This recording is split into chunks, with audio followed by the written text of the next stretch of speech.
David Thompson with the Rural Agri-Innovation Network, and we're a partner in the Living Labs network with Algoma University and the Food Bank Farm, and that's where I am here today, just taking a look at the Food Bank Farm's indoor growing facility, or their shipping container, where they're just getting ready to shut it down for the summer.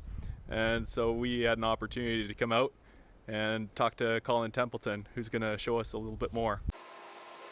Well, I'm here with Colin Templeton with the Food Bank Farm, and I'm joining him in his, we call it a growth facility. Essentially, it's inside a shipping container. But Colin, maybe you could tell me exactly what this operation is all about. We wanted to create this as a demonstration project to illustrate that we can grow produce year-round in our northern climate and cost effectively as possible. How did you decide to repurpose the shipping container to indoor growing as opposed to maybe other options? And what was the inspiration towards that? Typical plastic greenhouses are subject to being crushed under snow loads in the north. And here in the Soo, we have some pretty high snow loads that last year took out a number of buildings in the community. A shipping container is able to withstand, hundreds of thousands of pounds stacked on top of it. So snow isn't really an issue for one of these things. The other thing that is an opportunity is that lighting in any greenhouse in a northern climate is a requirement to be able to grow year-round. And the lights give off a lot of heat. So if you're going to have lights anyways, why not use that heat to heat the greenhouse, or the facility in this case? So I insulated the shipping container to an R value of R15, and just the heat coming off the lights is enough to keep this at a suitable temperature for growing lettuce and other plants, even when it's minus 30 below outside. And how long has the shipping container been in operation, and what has that looked like in terms of your growing production? I completed the construction of the growth facility last August the 1st, and right away put it into use. We started testing out different varieties of plants to see what would grow really well in it. But the bottom line is we were able to grow produce all winter long. Okay, could you tell me some of the things you're growing in here? Yeah, we tried a number of different things, but what we found really works very well is this couple of varieties of lettuce. Bok choy does really well in here, as does spinach, radishes, kale, and kohlrabi. We're able to grow all of those things, so there's a fair variety. And with the square foot production, how much have you been able to produce? If we strictly grew lettuce, we'd be able to grow about 75 to 100 heads of lettuce a week, every week. Could you share just what the startup costs were for this, and also some other costs to operate it? Sure. The facility we're standing inside cost $15,000 to construct. That was basically 1/3 for the price of the shipping container itself, 1/3 for the lights, and then 1/3 for the shelving and the insulation that you see. Contrast that to some of the commercially available systems that use hydroponics can cost upwards of $100,000 for a shipping container. So one of the things we really wanted to prove with this demonstration process is that we can grow really simple and really cost effective.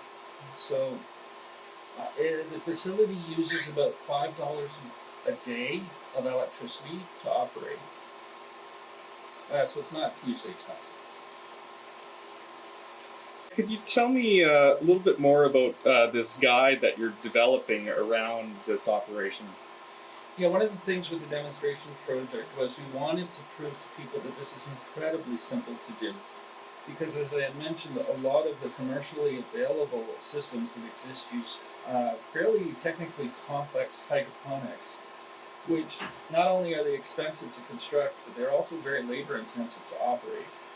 So we're actually growing our plants just in ordinary pots with potting mix in them, same as you would grow a houseplant in your home. Very simple to do, just takes a little bit of potting mix and a little bit of fertilizer once in a while, and the plants grow extremely well. So technically, it's as simple as growing houseplants. Tell us a bit more about how the community could be involved in this kind of project. Yeah, we wanted to create this as a demonstration and to show people that this is possible to do in a really cost-effective way. And so really, we see this as a learning opportunity for people in the community. Anybody who's interested in growing plants year-round in Sault Ste. Marie, you're welcome to come and visit and work through us and the university to see what we've done here. And again, with the construction manual shows exactly how this facility was built, everything that went into it, so that a person could just take a look at that manual and build their own container. Could you tell us a little bit more about your organization, the Food Bank Farm, and your goals there? Sure, the Food Bank Farm was created as a project to support people in the community that didn't have access to fresh produce as easily as one might hope. So we have a farm here that produces about 15,000 pounds of food every year in the summer months. We have volunteers, a dedicated crew of about 12 to 15 people that come out all the time, helping us to grow all that produce, harvest, pick it, and send it off for use. Could you just tell us a bit more of your growing strategy for this facility in terms of how it fits in with the farm overall? Yeah, well, of course, the farm only operates outdoors during the summer months, so we're able to start planting now towards the end of May. We're able to pick our first vegetables around about the 1st of July, and we're picking and shipping continuously through to the end of September. But the shipping container gives us the opportunity to continue to grow. After that, after Thanksgiving weekend, we can start up and grow stuff right throughout the coldest months of the winter, able to provide fresh produce to people in need in our community. Great. Could you share anything with regards to experiments done around the lighting or airflow within the facility that you've done? Yeah, we grew a number of different varieties of plants. For instance, there's 6 different kinds of lettuce until we finally settled upon this variety called Summercrisp, which grows really well inside the facility. And it's quite surprising. Varieties that grow outside really well don't necessarily grow inside under these growth lights as well. So we had to figure out which varieties to grow, and that was the starting point. The other thing was the growth lights are quite intense, and you have to manage the output of the light as the plants grow in order to not scorch the vegetation. So we learned about doing that sort of thing, and watering schedules and fertilizing schedules in order to keep the plants growing as quick as possible and as healthy as possible. The facility actually is relatively automated as it is now. We use programmable computer switches to control the lights, so that the photo period, the lights come on and off automatically, fully programmable. We also have programmable thermostats, which are able to control ventilation fans and exhaust warm air out of here if it gets too warm for the plants to grow. And then the other thing that we found is that there's a natural stratification. Of course, heat rises, so we have to continually circulate the air inside of the container to push the warm air down to the floor and keep it a uniform temperature inside that's ideal for the plant. Okay. What is next in terms of this project to either get the word out or to make further improvements? Yeah, I think as we continue to operate, it will continue to refine our growing system to continue to find varieties that perform really well in here and under the LED lights.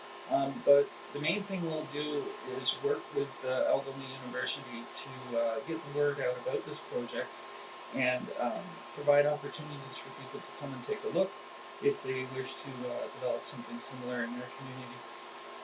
Okay, great. Thanks for your time, Colin.